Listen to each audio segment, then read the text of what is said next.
থেকে আপনাদের সকলকে জানাই আন্তরিক ধন্যবাদ। সম্মানিত ভিউয়ার্স, টান টান উত্তেজনাপূর্ণ বিপিএল সিজন 2025 আমার পক্ষ থেকে আপনাদের সকলকে জানাই আন্তরিক ধন্যবাদ ও আমার এই পেজ থেকে বিপিএল সিজনের বিভিন্ন হাইলাইটস আপনাদের সামনে উপস্থাপন করব। আমি শফিক প্রত্যেকটা ম্যাচের বিভিন্ন পয়েন্টে আপনাদের সামনে উপস্থাপন করব।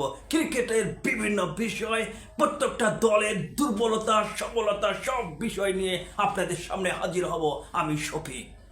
সম্মানিত ভিউয়ার্স, আমি একজন ক্রিকেট বিশ্লেষক, ক্রিকেট বিশ্লেষণ করে থাকি, ক্রিকেটকে ভালোবাসি, ক্রিকেটকে লালায়িত করি, ক্রিকেটকে বুকে ধারণ করে স্বপ্ন দেখি। সম্মানিত ভিউয়ার্স, এবার যে আলোচনার বিষয় সেটা হচ্ছে আমি ঢাকা ক্যাপিটালসকে সাপোর্ট করি। শাহরুখ খানের মতো শাকিব খানের নাম বিশ্ব দরবারে ছড়িয়ে পড়ুক, এই লক্ষ্যেই আমার স্বপ্ন, প্রত্যেকটি দেশের মানুষের স্বপ্ন, বাঙালি জাতির স্বপ্ন, শাহরুখ খানের মতো শাকিব খানেরও নাম যেন বিশ্ব দরবারে ছড়িয়ে পড়ে। এই লক্ষ্যেই কিন্তু আমি ঢাকা ক্যাপিটালসকে সাপোর্ট।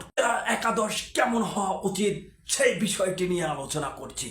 সম্মানিত ভিউয়ার্স, আমার মনে হয় ঢাকা ক্যাপিটালসের সেরা একাদশ আমি বিবেচনা করেছি। আপনারাও আপনাদের দৃষ্টিকোণ থেকে সেরা একাদশ নির্বাচন করবেন এবং আমার কমেন্টে জানিয়ে দিবেন।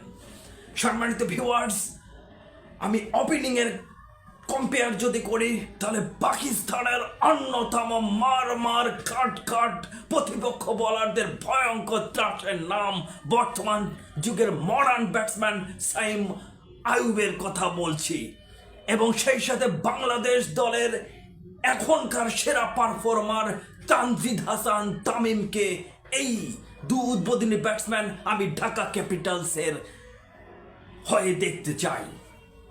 এবং সেই সাথে অলরাউন্ড পজিশনে যে ব্যাটসম্যানটির কথা বলবো সেটা হচ্ছে ওয়েস্ট ইন্ডিজ দলের অন্যতম ত্রাস বোলারদের ভয়ঙ্কর আতঙ্কের নাম জনসন চার্লস, তাকে ওয়ান ডাউন হিসেবে আমি দেখতে চাই। চতুর্থ পজিশনের যে ব্যাটসম্যানটি ঢাকা ক্যাপিটালসের হয়ে খেলা উচিত, ঢাকা ক্যাপিটালসের অধিনায়ক এবং বাংলাদেশ জাতীয় দলের, আপনারা দেখলেন কিছুদিন আগে ওয়েস্ট ইন্ডিজের মাটিতে ওয়েস্ট ইন্ডিজকে 3-0 ব্যবধানে সিরিজ জয় করে এক বিশ্ব দরবারে বাংলাদেশকেও তার মাথা উঁচু করে এগিয়ে নিয়ে যাওয়ার একমাত্র অধিনায়ক লিটন কুমার দাসের কথা বলছি। লিটন কুমার দাসের পারফরম্যান্স যদি বর্তমান সময়ে আমি আলোকপাত করি তাহলে আপনারা সবাই বিস্মিত হবেন। এ ধরনের একজন টপ ক্লাস ব্যাটসম্যানের পারফরম্যান্স, এদেশের কি পরিমাণ ক্ষতি হয়েছে, কি পরিমাণ মানুষ বিস্মিত হয়েছে তার পারফরম্যান্সে, সেই লিটন কুমার দাসকে আমি চতুর্থ নম্বরে দেখতে চাই।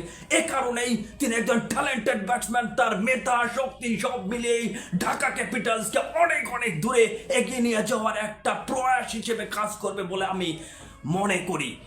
এবং সেই সাথে পঞ্চম নম্বর যে ব্যাটসম্যানটি আমি লিস্টে দিয়েছি বা আমার মতামত জানিয়েছি সেটা হলো বাংলাদেশ এক সময়কার অন্যতম ব্যাটসম্যান এবং নতুন যে প্রতিভা জাগিয়েছিল বাংলাদেশের এক সময়ের অন্যতম বোলারদের বিপক্ষে আতঙ্কের নাম সেই সাব্বির রহমান রুম্মন অকালে হারিয়েছিলেন তার কিছু ব্যক্তিগত কারণেই। আমি সে বিষয়টি আলোচনা করব না। সেই সাব্বির রহমান রুম্মনকে আমি পঞ্চম নাম্বার ব্যাটসম্যান হিসেবে দেখতে চাই ঢাকা ক্যাপিটালসের হয়ে।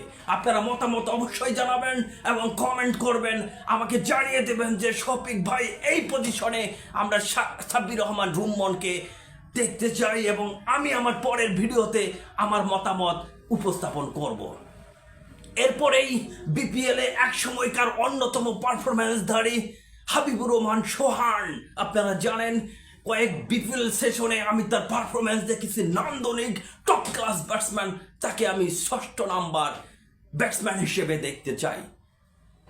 এরপরেই আমি 5 জন বোলারের কথা বলবো, আপনারা অবশ্যই কমেন্টে জানাবেন সেই 5 জন বোলার কে হতে পারে ঢাকা ক্যাপিটালসের হয়ে সেরা সেই 5 জন বোলার। আমি তাদের নাম আমি অবশ্যই বলছি। প্রথমেই আমি যার নামটি বলছি শ্রীলঙ্কা দলের অন্যতম টপ ক্লাস অলরাউন্ডার, বিশ্ব দরবারে একটি নাম আপনারা জানেন, থিসারা পেরেরা। তাকে কিন্তু আমি 7 নম্বর অলরাউন্ডিং পজিশনে ঢাকা ক্যাপিটালসের হয়ে দেখতে চাই। সম্মানিত ভিউয়ার্স, থিসারা পেরেরা তার যে টপ ক্লাস অলরাউন্ডিং পারফরম্যান্স সারা বিশ্ব দরবারে জানা আছে, আমার মনে হয় তাকে আমরা এই 5 নম্বর বোলারের মধ্যে একজন থিসারা পেরেরাকে খেলাতে চাই।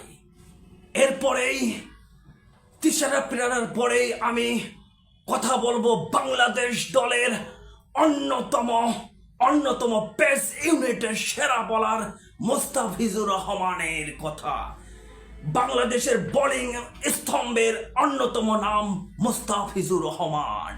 এরপরেই বাংলাদেশ দলের অন্যতম টপ ক্লাস পারফর্মার মুখিদুল ইসলাম মুগ্ধ।